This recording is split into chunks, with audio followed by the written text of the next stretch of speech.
Good afternoon. It is truly my privilege to welcome you to this PD session today. I would like for you to take just a moment to think about the questions that you see on the screen. If you're in the room, what your responses might be. We'll come to answering that in just a few moments. If you are joining us virtually, then put it into the chat, and our lovely moderator, who is in Davie, will let us know what all's on there. So I am delighted to have you join us today.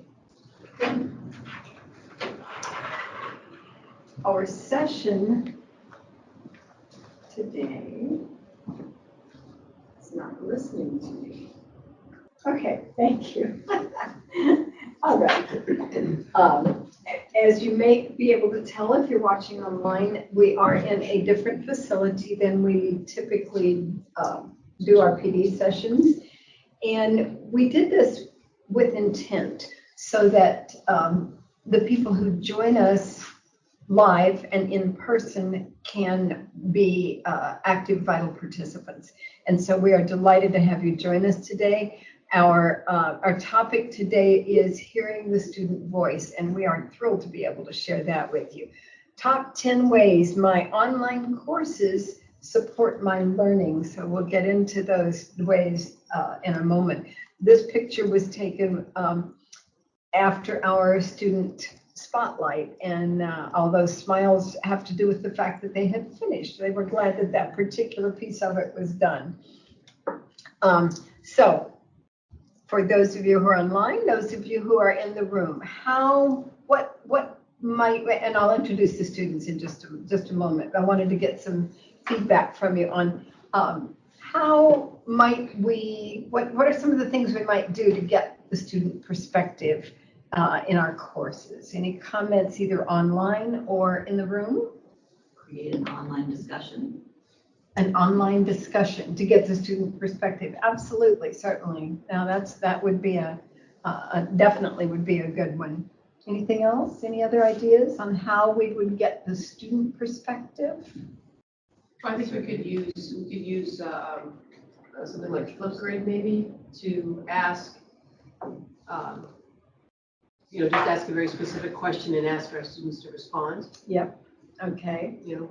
Okay, and we'll take a look at some of those things. Not the Flipgrid, that wasn't one that I had thought about using, but that's an excellent one, and we can share that information later on if anybody's interested. And so given that we do a discussion or do Flipgrid or do another one of those things, what do you think some of your student responses might be? What would be some student responses? Well, I guess I like, when I'm questioning my students, I always try to get to know them. Yeah. And so I always consider that the enrollment that I have, the group I have in front of me at any given time, it's virtual, obviously.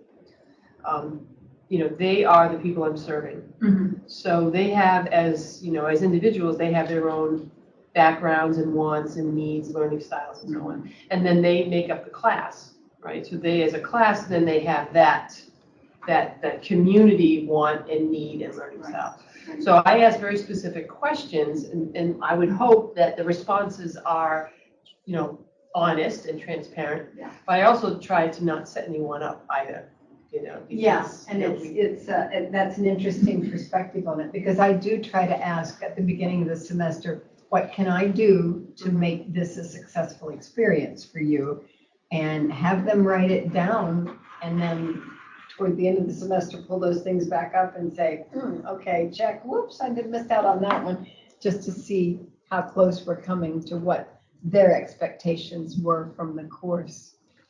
Any other comments? Yes. I'm going to ask you, since I've never taught in a totally online type of class, or actually been part of a totally online, I've done the mix, yeah, not 100%.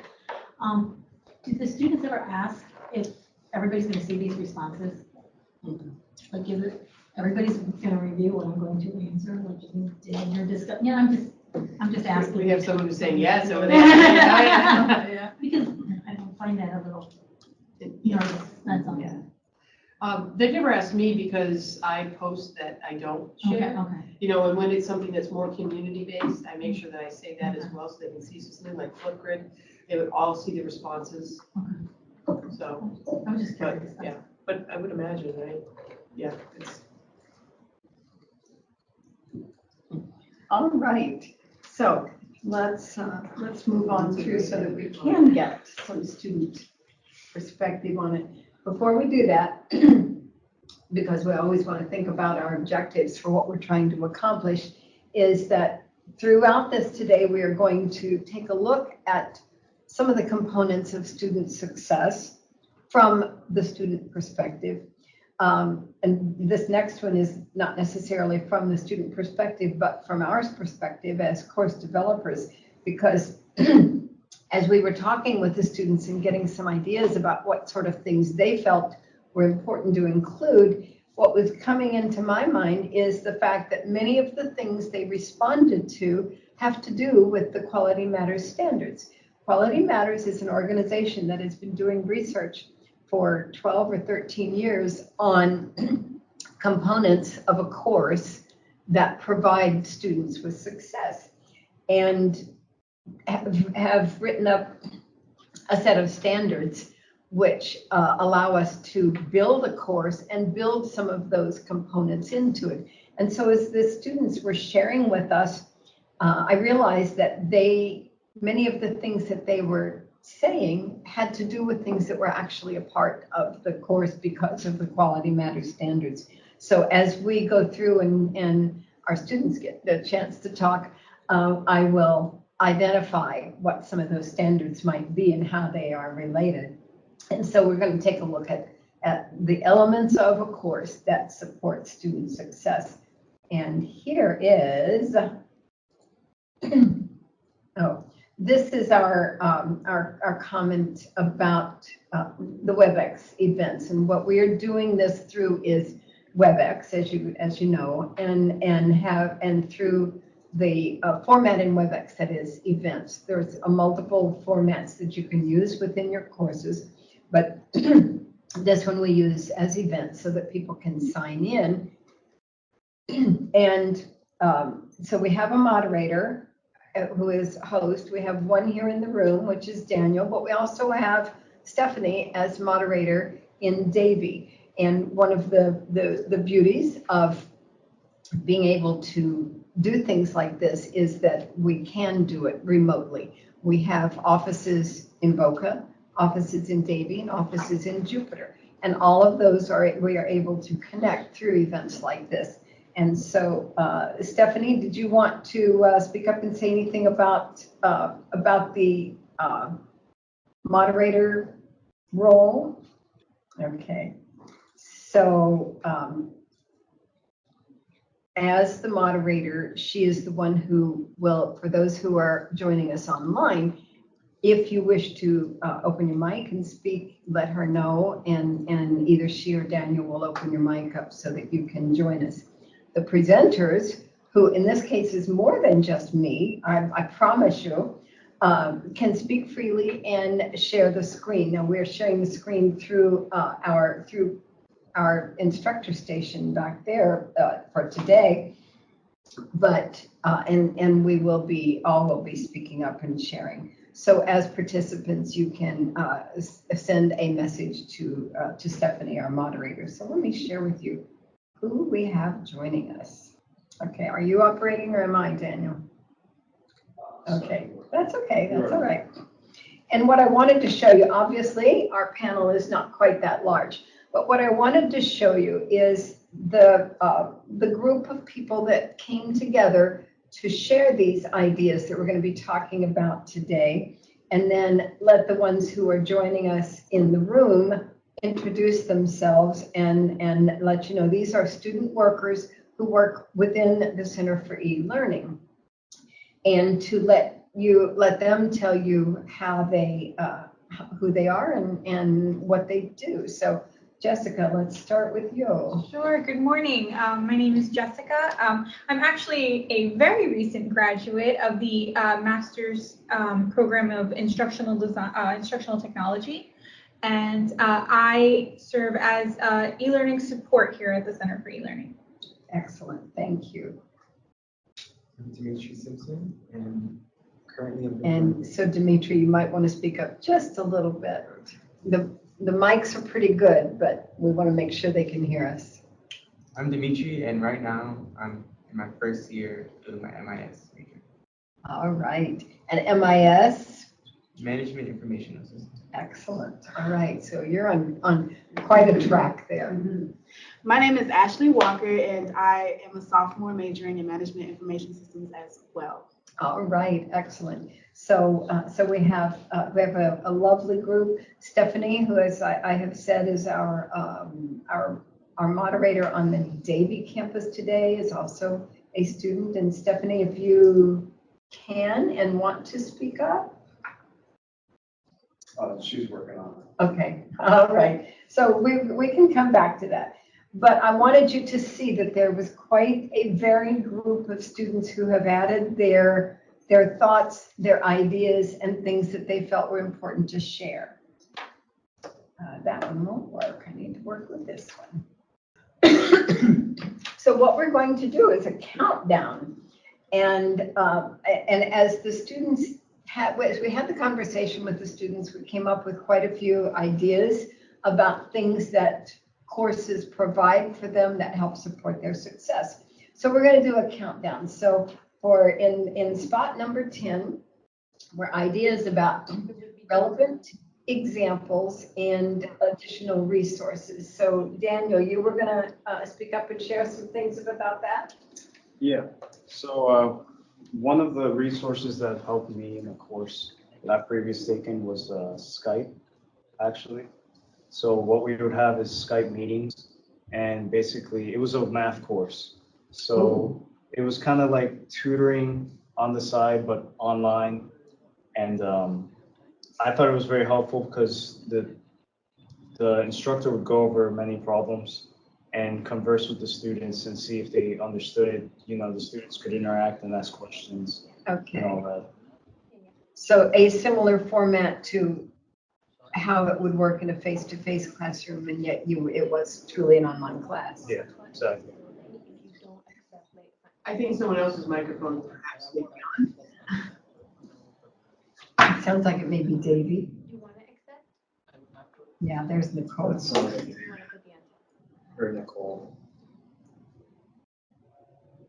Nicole? Nicole, do you have someone there who would like to step into this conversation?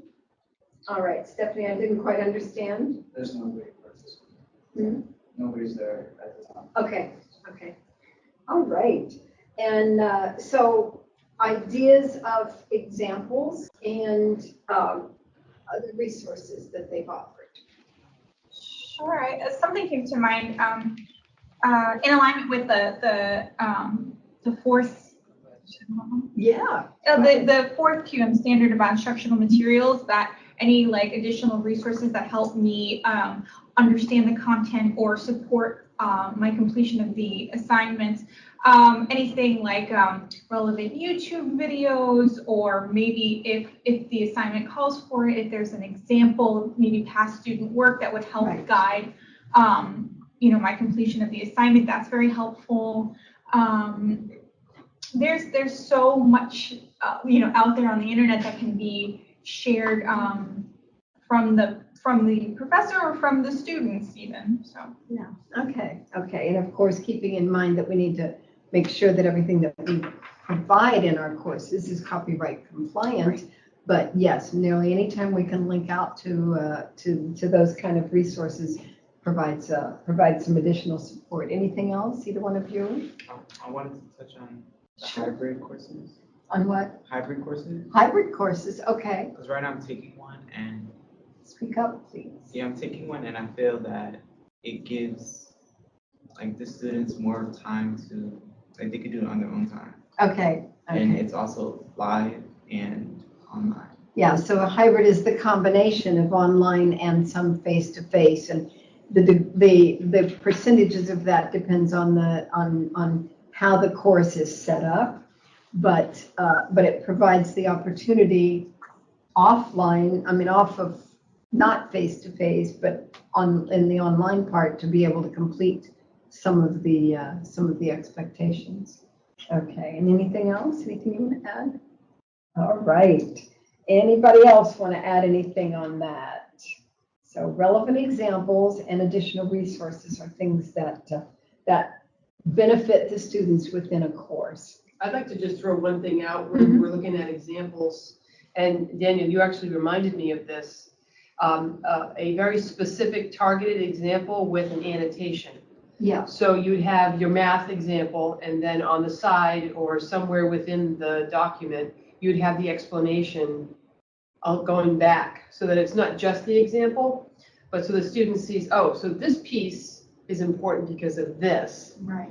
And I see where this connects, and so the faculty can easily just put in text box or Right. or any sort of statement, so that it really does help clarify the different pieces of that example and why those pieces are relevant. Yeah. Like one of the courses I've worked with, they do arrows pointing to this. This is something you need to remember or think about or connect to something. Yeah. Anything else? All right. So item number 9, and even though they look like they're divergent ideas, which they are, but both of them really do connect. Consistent structure was one of the things that was mentioned, as well as varied assignments. And the consistent structure is one of our Quality Matters standards that we look at. And any course that comes through the Center for eLearning or comes out of the Center for eLearning is set up following our the template that we keep updated, and that allows the students to know exactly what's going to appear in the next module and how they're going, where to find what they need. And yet the varied assignment things gives topics variety of ways to complete the assignment. So comments? Go ahead. Okay, so when taking courses, I noticed that when it comes to like the varied assignments that's based on the material, and as well as not, I don't want to sound like a typical student, but that's just okay. not just, sometimes That courses can have a lot. There's like some a heavy meat to it. Yes, like some really good juicy meat. Got it. And and it can be overwhelming. Of course. And stressful. You always have other courses on top of it. So as long as we have assignments that align with the material but isn't an overload, it's very helpful. Got it. And I'm glad you said the word alignment, because I think Jessica's going to make a comment. Yeah, I was just going to say that that's another Quality Matters standard, is that assessments and assignments are varied, because that's, I mean, as a learner, my entire program was online, and so that was something that I really appreciated in my courses, is that it didn't feel, even though the structure of the modules might be consistent from module to module, it never felt like repetitive or boring, because the assignments were so engaging and different. That's so yeah, it's like the perfect balance of, I know what to expect, but I'm engaged because I'm doing different things. Okay. That's a good one. Yeah, definitely. And Dimitri, any comment on that? Okay, all right, thank you. Any comments from anyone else in the room, online? Judy? Yes. In one of my recent courses, it was a language course, but it was also like a business language course. And what I really found helpful was the variety in the assignments. We had assignments where it was audio focused, and there were assignments where it was verbal focused, so we had to record ourselves, and other assignments we had to listen to recordings, and lastly, there was written assignments. So those 3 different assignments really helped for me to get more familiar with the language and with using it. And that's something that just engaged me in different ways. It was very helpful to me. Okay, so the variety, even in the way the assignments were presented, is that what I'm hearing from you? Yes, yes. Okay, and that's interesting that you say that, because it's a conversation a couple of us were having yesterday, actually, about how, well, feedback is coming up in a minute, but about how students get their feedback and how they interact with it. And we'll be talking more about that in just a moment. Yeah, so variety, not only in the assignments, but in the way the assignments are presented. That's a good comment. I like that. I like that. Anything else? Okay. I think, there you go. Thank you. And I put two numbers on this. I didn't, so many of the things that we talked about all kind of grouped together. So this was a couple of them that I felt were pretty closely tied in. And one is that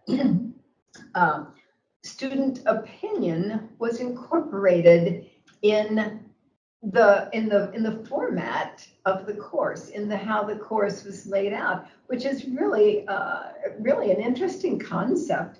And then also that there is student choice in some of the things. We talked about that a little bit as far as the varied assignments, so that there's some variety in how those things appear. So any comments from our panel, our esteemed panel here?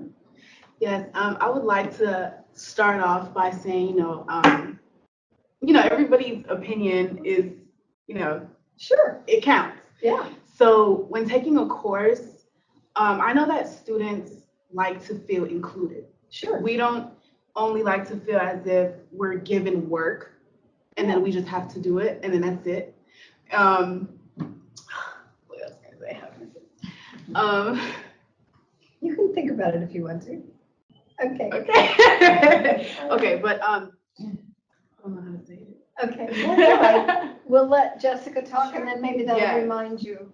Yeah, well, Tag team. something that came to mind was the choice piece, where I can think of, especially in online courses, being able to choose something maybe that sticks out to me, a focus that I'm particularly interested in. So something, maybe if there's an assignment where I can choose a specific focus to research and to complete assignments on, or even choice when it comes to delivering information. If there's a presentation, I can choose to do that through, a PowerPoint or a video, or being able to take charge of how I'd like to present my learning. And it certainly, like you were saying, it kind of makes me feel like I have choices and I'm not just being, Fed stuff. Yes. Okay. Did that say what you needed? Yes. Okay. All right. Dimitri, anything from you? I agree with them. Okay. Stephanie, any comments on your end? No, ma'am, not at this time. Okay. And anybody else in the room? See, I'm honoring the students first. Everyone else we can throw in as well. I made a connection to what Ashley was saying, right? So I think what you were talking about is that instead of having the learning done to you, you want to be a part of the learning. That's right? a great way to put it. So you want to be in the driver's seat a little bit more. Yes. And that connected to what Jessica was saying in terms of having that authentic choice. Mm-hmm. Still meeting the spirit of what the assignment is, but being given a couple of options to say, this is how I want to show that I know and can do. Right. And that's one of the really beautiful things about an online course is that it is student driven. It truly is student driven. I mean, the information is there to be shared and enjoyed, but it is student driven as far as what you get out of it. And certainly, students have different ways of showing their learning. Sure. And being given the opportunity to present your learning in a way that's authentic to you also definitely. Okay. All right. Excellent. Ashley, How about the variety in the technology that's a part of the course? No? Okay. Yeah, no. All right. Okay, so technology, okay. Can I say that technology isn't always everything in a course? So professors, because I have this, okay, I'm taking this one course where it's trying to become technology based, but it doesn't have to, because there's more ways to learning than technology. What else can I say about that?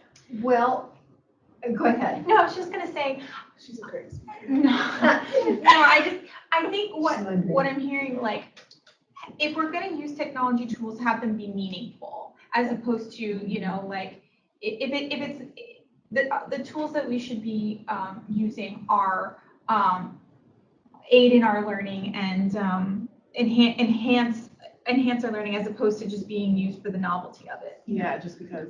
Like, And the key word that you said there was tools, yeah, because that's exactly what technology is, one of a multiple gamut of tools Yeah. available to any course to be able to make it more effective right. from all aspects.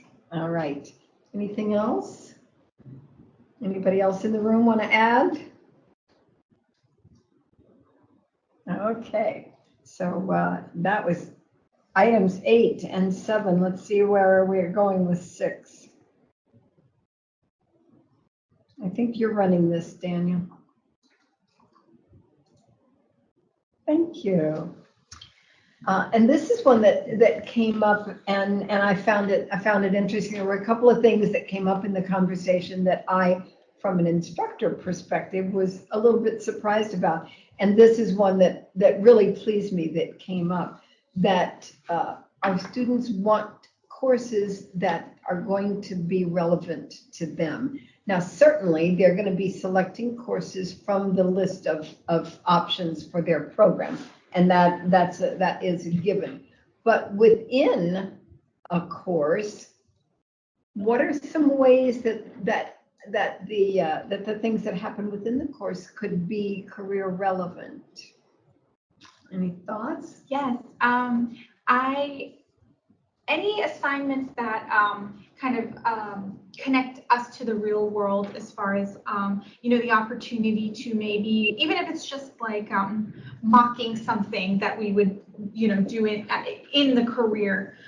So for example, I was taking a coursework development course, and one of the assignments we had was to find our own client and create a coursework based on their needs. So it was kind of like, in the real world, this is what I would be doing. So I'm kind of getting that experience in my course. Excellent. Yeah. Yeah, that's a great way of putting it. How, and again, that goes back to the choices. Yeah. That you are able to select something that is going to be relevant in the direction you see yourself going. Yes. And we see that a great deal in graduate courses. I don't know how much it's offered in undergrad courses. Do we have any comments on that, or do you see it at all? For undergrad, I would say I've probably had one course related to my major. So Okay. I But wish I had options within more. other courses? Any options that you're able to apply? Okay, all right, I got it. I'm with you. So being able to apply the information in the direction you see yourself going. Any comments from anyone in, I know we have some in Davie and we have some in the room. Any other comments? I wanted to add, Yeah, sure. I feel as a professor's going through something, they should kind of touch base or highlight on what the career relevance of it is. Why it's Okay, important. okay. So like a learning objective, basically. Yeah. So the And students should a understand. phrase that I use in working with faculty to develop the course is, this is an area that you're passionate about. Let your students know why they should be passionate as well. Let the through the course and how the course is set up. Is that? Yeah. Okay. And you were going to say something? When you're developing, and I can see career relevance in major coursework sometimes, because I know some people will sit through a major course and think, why am I having to take this course for this major? But the lower level pre-requirements, the ISP requirements, how does somebody sell that then? That's a good question. The I can IP. I can answer some of that, but I'm just putting Yeah, that okay, out. so both of you, please share your insights on that. Well, I think first of all, it has to do with getting to know your students, right? So knowing those you're serving in the class, finding out what their majors are.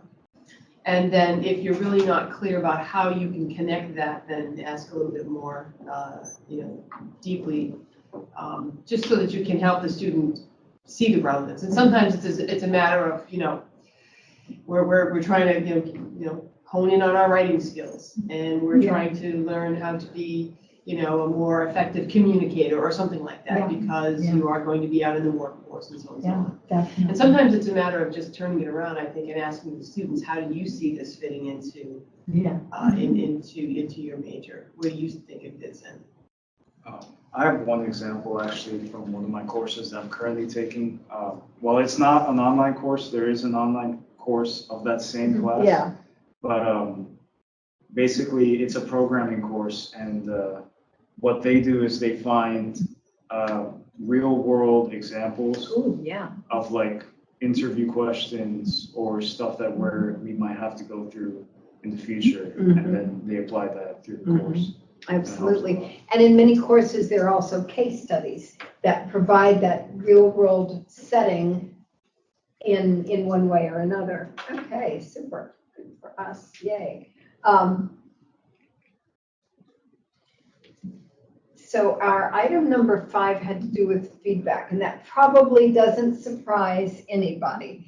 The surprise to me as an instructor was the Turnitin piece. So we'll talk about the timely piece, and then see if anybody wants to make comments on why Turnitin is something that is positive for students. I'd like to make one more note that Sameo added in the chat. He said, especially in accounting, career-related discussion in class are appreciated by the students. Yes. Being able to connect to the working world, in quotes, through role-playing and real topic discussions always keeps the students engaged. Yeah, and thank you for that. That is truly pointing out to the students through the discussions, through your feedback, how this is going to connect when they are in that real world. Thank you. And feedback. And who wants to jump in on this? Okay, I've got something Jessica. for you. Well, this also aligns with one of our quality management standards, because I'm not surprised, because that is certainly an aspect of online courses that is very valuable. I recognize that I think it's something that students really do appreciate, taking the time to offer timely and specific feedback to help us succeed. And I mean, an example of that would just be, professors following up with a rubric, and giving me specific feedback of how I met or wasn't quite there for the assignment expectations. Excellent. Any other comments? The Turnitin comment was the one that really was an eye-opener for me. And this was brought up by one of the students that because they are students, she's in class right now, but that using Turnitin and the feedback that comes back to them through Turnitin that they found valuable, and the others supported that as we were talking about it, that using a tool like Turnitin, and from an instructor perspective, I had never given that any thought at all. So that was a revelation to me. Any comments from either of you all? Yeah, I want to say that us as students value an instructor's voice as well. Yeah. So when we, when we like, let's say an essay, that's mainly what Turnitin is for. They tell you what you could have done better or what you did do good. And it's like, we like to hear that because it's like, okay, now I know what to continue doing or now I know what to improve on. And when we get feedback like this and we improve on it, that's helping our grade and that's helping us. So we definitely love to hear an instructor's voice. Yeah. And I see Sumiko has a comment.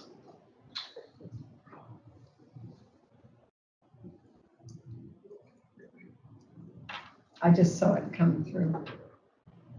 That's okay. Providing timely feedback is something he had said. Providing timely feedback. Yeah. I can't really open it. Okay, that's fine. So from a course level perspective, being able to see, and I love that comment about what you did well, so that you can continue to do that and improve on it. And that's such an important piece. And it's human nature to want to know, what we didn't do so well, but what we did well as well. It doesn't make sense, but that's okay. All right. Any other comments? Well, Dr. Judy, I have a question about Turnitin. Could one of you give me a specific example on how using feedback tools and Turnitin helps you as a student move forward? So I always use Turnitin with my students, and I use it for various reasons. I give feedback right on the documents. I also give feedback within a rubric, and I give general feedback. And sometimes I do feedback in notes, like video notes. But I want to make sure that I'm not missing something regarding Turnitin. So is there like something that I should know that's really helpful? Besides highlighting where we went wrong or underlining, That's that it? comment. Okay. That's helpful, right? In text or whatever, your comments, like specific, I find that to be very helpful. Yeah, and an overall comment as well. Like you were saying. And an overall comment. Yeah, I really like those. That's great. So putting in that comment bubble, but highlighting the sentence. Yes. Okay, that's what I need to do. Yeah. And you had Because I don't always do that. Yeah, no, I think that's good. I think that could also apply to not just Turnitin, but honestly any assignment on Canvas. Because when you upload it, they'll have a section for comments. Yeah. And so I've seen lots of courses in the past use that as a way to kind of, instead of just giving you a grade, they're actually telling you, okay, this is how you did. Okay. This is what's what. Notes to self. That's thank you. Yeah, And definitely. the voice, I know there's one where you could like record yourself talking in the feed. I love that. Because it's like, Thank you. It's personal. Yeah. It's a little personal, right? Yes. I have Sumiko's comment here. It says, Okay. providing timely feedback is important to students so they can gauge their level of understanding of the topic and get help early before it is too in the semester and provide students with And he teaches one of those accounting courses. I believe that's correct, Sumiko, right? Where I would assume that once I get lost in that course, I'm done for. So being able to keep myself on track in your course would be a really important piece of it. Yeah, thank you, Sumiko. Item number 4 is something that I don't know if it happens in very many courses, but this is a conversation that we have had in here in the Center for eLearning, and a recommendation that we are going to be promoting as we work with building different courses, is to consider a mid-semester survey. Now we know that that the students, for the most part, hopefully at least 80%, participate in the spots at the end of the semester, and I would like the students to know that yes, indeed, as an instructor, I see and act on those comments.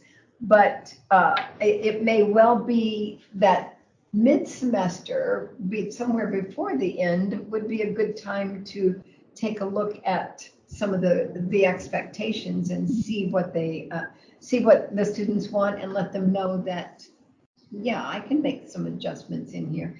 We created a very generic sample form in Google Forms, and I'm looking at the clock, so if we have time, we'll come back to it. Otherwise, I want to go on because our last ones are some really important too. But think about adding a survey somewhere along the way within the course to see, it's like keeping ourselves, and have I gotten off track at all? So that's one way of thinking about it. And actually what I have, this is the last one because there were so many really good comments that I felt all came under this. So this is item 3, item 2, and item number 1 was having to do with the personal interactions.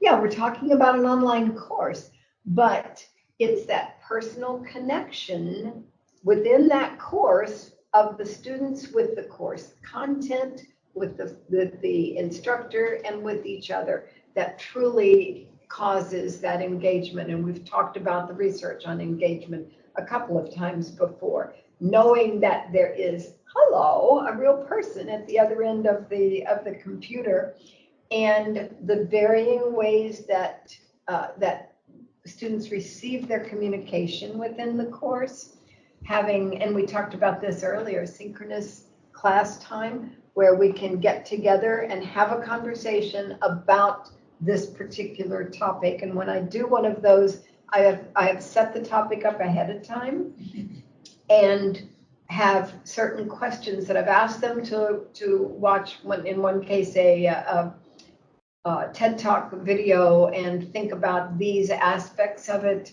so that we can discuss those aspects when we get together. So knowing that we are on a time crunch, and if any of you have to leave, and I know you're one of them, that's absolutely fine, but so we'll try to make sure we keep this relatively short, she says as she keeps on talking. So what comments? Well, first of all, there are a couple of the QM standards that have to do with either student-to-student interactions, or even teacher presence, like having a professional bio available for the students. But yeah, I think that makes all the difference in an online course, is knowing that there's a warm-blooded human being on the other end of that screen, and that who cares.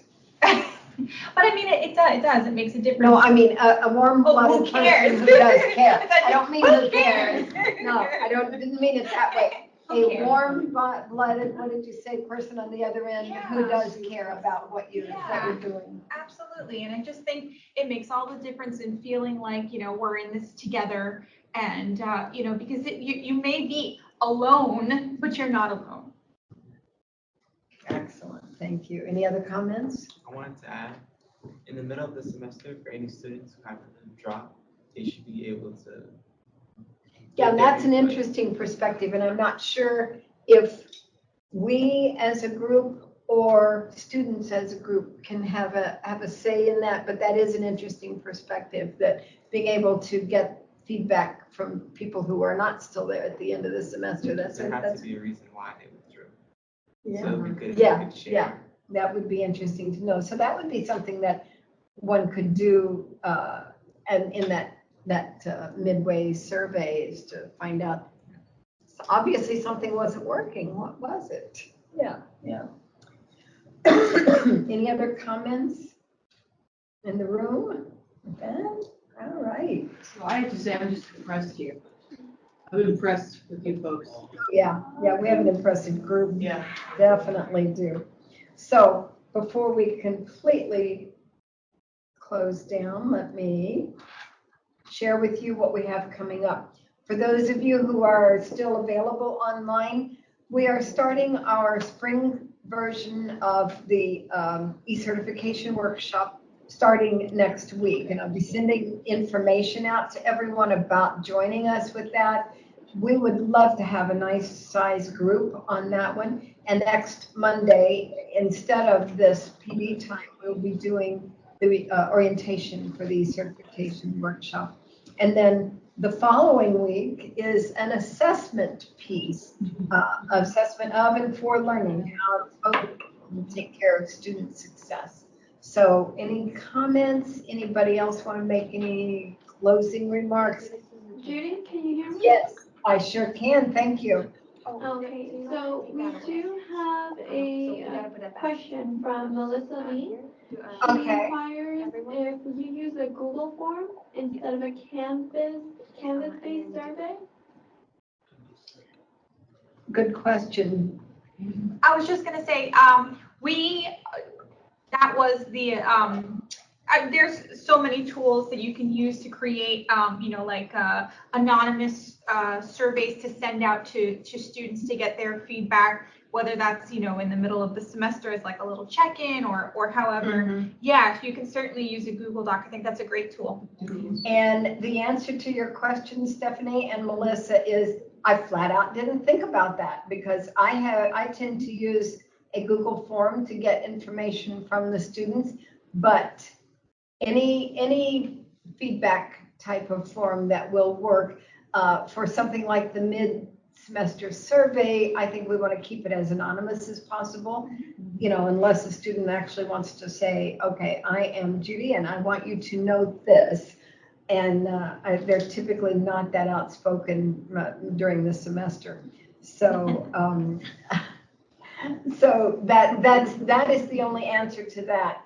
And Melissa, if you have some suggestions on that, I'd appreciate it if you'd drop me a note and let me know how that works. Because is it something you have used? Is she in there with you, Stephanie? No, ma'am. Okay. Oh, it was a comment on the On the chat, yeah. Okay, super. So Melissa, I would do like. have another comment. Sure. Ms. Summers. So this is from Samico Monroe. He is commenting on the mid-semester survey. He says, I usually do an anonymous mid-semester survey because it allows students to provide feedback about the course content, material instruction, and teaching style. The survey makes the students feel like their voices are heard and possible adjustments can be made instead of waiting at the end of the semester. I have implemented some of the feedback, such as working more questions.